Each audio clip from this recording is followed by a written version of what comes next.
Hi everyone, welcome back to my channel for the first bookish video in my new home. Am I going to stop talking about the fact that I moved house anytime soon? Probably not, but I swear I'll keep it short and sweet. I'm not sure whether it's going up before this or after this, but I do have a moving vlog all about the process of moving and settling in and decorating my new flat on my channel. Like I said, either already or after this, probably after this, so just look out for it coming in the next couple of days. But naturally, I'm always keen to film some bookish videos, so it feels very appropriate that the first bookish video for my new flat is a good old-fashioned book haul, one of the first ever videos I filmed for BookTube, and here we are in what is, I think, like the 5th location I've lived in for BookTube. I'm trying to think. I started BookTube, I believe, when I was in my 3rd year university flat. So there was 2 flats during university I filmed in, my parents' home, my London flat, and now here. So yeah, this is our 5th filming location. Welcome. Hopefully this setup's going to work somewhat. I probably have to work on the lighting a little bit. It might move, but I'm trialing things at the moment. So yeah, I am just going to get started and show you the books that I have recently acquired over the past couple of months, in fact. And I do feel as if I may have a couple others that are not in this video, but to be honest, I packed all my stuff and I've been taking out of all the boxes and trying to identify what is new. But when some of them came into my home like 2 months ago, it can be a little bit tricky to remember if there's something I haven't hauled yet or not. So these are the ones I definitely know I haven't hauled, and therefore these are the ones that are going to be in the video. So let's start with the books I have bought myself in the past couple of months. The first one I actually bought when I was on a trip down to London that was literally 48 hours long. I went down to London to give a talk and for some PhD stuff, and whilst I was there I was staying in Hackney, and I visited one of my favourite independent bookshops in London, which is located in Hackney, and picked this book up. So this is the Hellebore Guide to Occult Britain. You may have seen me mention in recent videos my new discovered love of the Hellebore magazine. So Hellebore is a folk horror magazine which has articles on literature, history, paganism, and loads of interesting tidbits. I am so very much enjoying working through their back catalogue and can't wait to see what they publish in the future. I've also found some scholars and writers that I can't wait to read more of because of the magazine. So when I spotted this in Hackney, I knew I had to pick it up because it is the magazine's guide, like the title suggests, to occult Britain. So basically this book is full of sites and locations across Britain that you can visit which have an occult history. This might be something more recent, esoteric wise, that has been given to that. Like it's a site that wasn't originally necessarily occult but maybe became part of something more recently occult. Others which we have lots of history about, some which we have folk tales around, and others which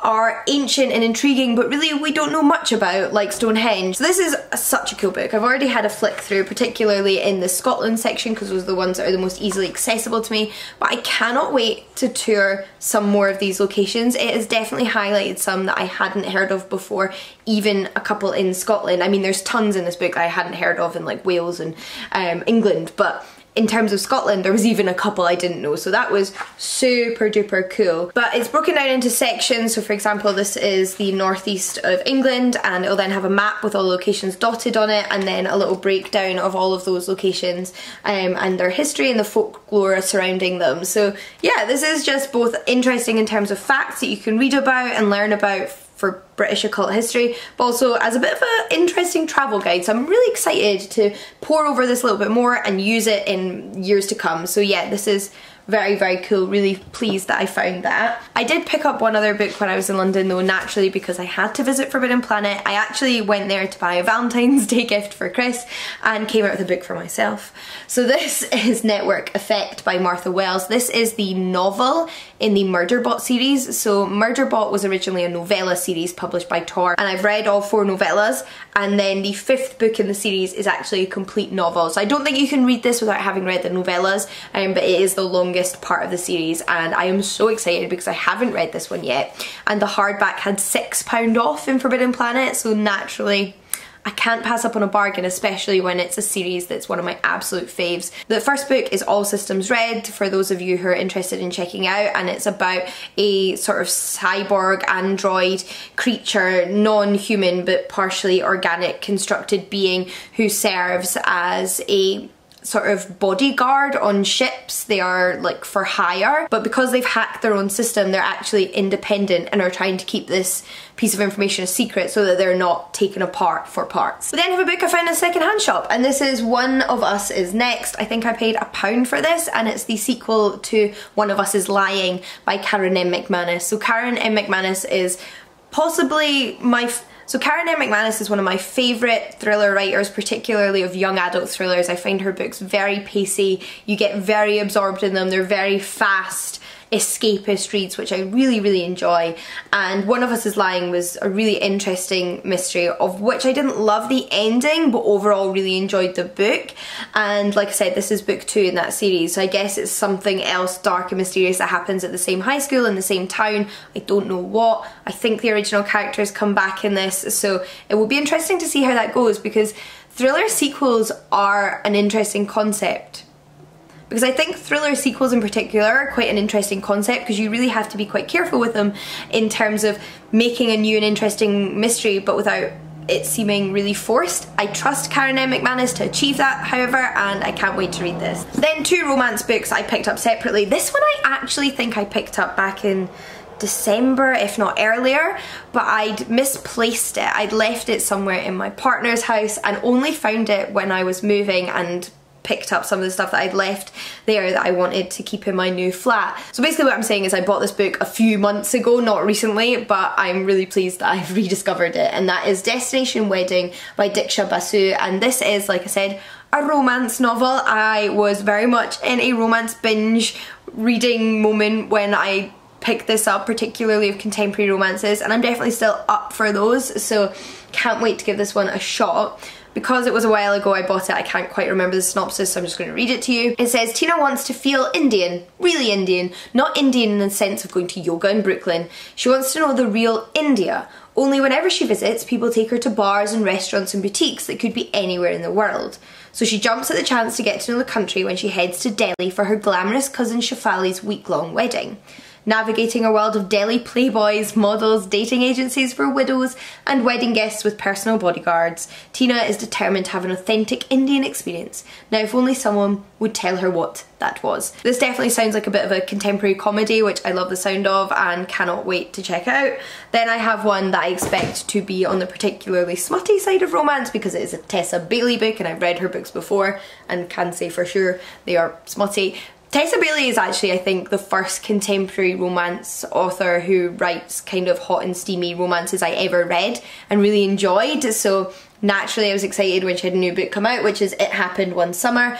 I picked this up in Blackwell's when I was with my friends Leanne and Ashley, because Leanne was getting a 3 for 2 on books that were in the 3 for 2 deals, but didn't have a third book, so I just crept in there and put my book in the 3 for 2 and obviously gave her the money, so we both got a little bit of discount there. And this is basically about a wealthy socialite, a young woman who spends all of her time using her parents' money to live a life of extravagance and party and have fun. But when she gets a little bit too wild and ends up in jail for the night, her dad says enough is enough and cuts her off with no money, and she ends up moving somewhere more rural where she meets whoever this handsome young man is, and I assume has a wild wind romance. Can't wait to see what happens. Then lastly, for books about myself, is another one I picked up with Leanne and Ashley on our day out, and that is Blackwood, which is a comic book. Now, I had never heard of this comic book before, but it just looked so fantastic. I was immediately drawn in by the colours, and then the artwork and the synopsis sounded fantastic as well. So I picked this up in Forbidden Planet Edinburgh. It's by Evan Dorkin, Veronica Fish and Andy Fish, and this is what some of the artwork looks like inside. It is a horror comic book series set at a school for magic, which sounds super wicked and interesting. It is also published by Dark Horse, and I'm just always up for discovering new comic books. They are currently like my binge genre, so yeah. We then have two books that my friend Leanne actually passed along to me when she was having a clear out. So the first one is Dial A For Aunties by Jessie Santanto, and this one just sounds fantastic. I remember Leanne talking about this and telling me about it.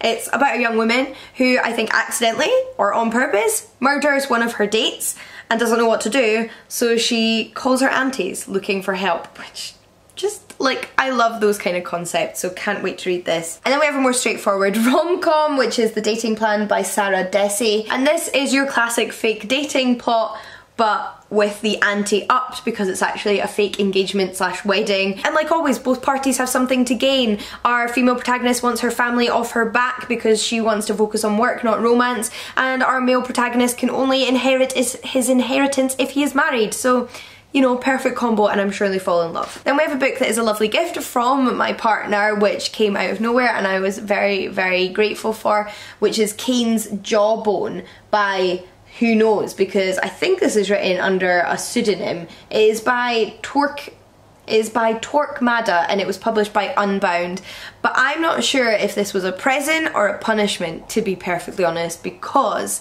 this is a mystery novel where all of the pages are out of order. So they are numbered 1 to 3, 4, 5, 6, whatever, but that is not actually the order of events. So as you can see down the spine here, can you see there's a little scissors line, because the expectation is that you're going to cut these pages out to rearrange them and solve the mystery yourself. There's even little note sections on each page, and none of them are printed back to front so that you can obviously use each page separately. So this is both a book but also a bit of a project, and I actually cannot wait to do it. I am so ready to tear this book apart, to write on it and solve the mystery. It's like puzzle meets book, which I do love. My partner and I love doing puzzles together, so this is really, really interesting and may cause me a lot of frustration, but hopefully in a fun way. We then have 3 books I was sent by publishers for review. The first one is a very exciting proof that you may have seen me unbox on Instagram or Twitter, and that is The Book of Night by Holly Black. So this book comes out in May of 2022, which isn't too far away now, but still a couple of months, and it's published by Del Rey.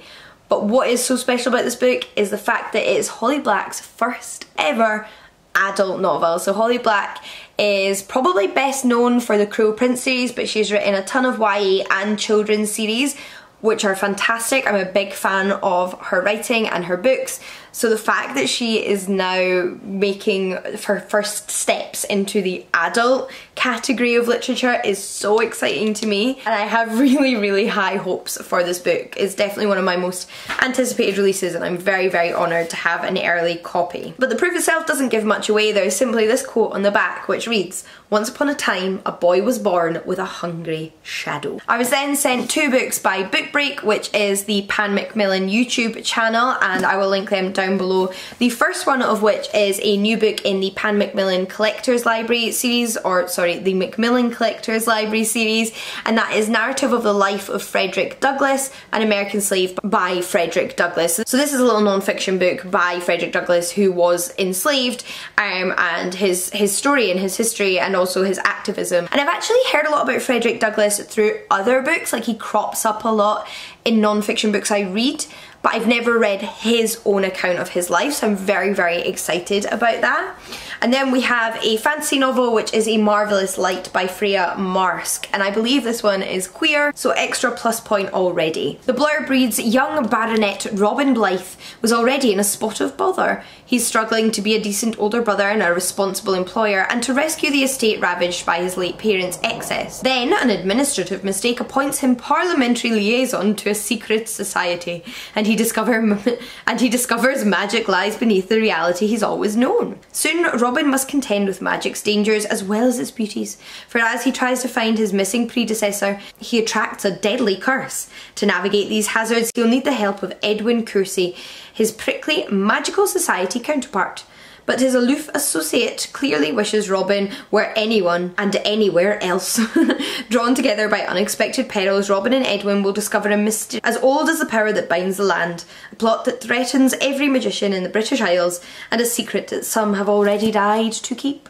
So yes, that brings me to the end of this book haul. I hope you have enjoyed it, and I hope there will be many more to come in my new home and my new setup. So yeah, look out for them. But let me know if you've read any of these books or are interested in reading any of these books. I always love to chat about the books that are newly on my shelf. It just helps me get extra excited about them, so it's nice to share that joy. But until next time, happy reading, and I'll see you all again soon. Bye everyone.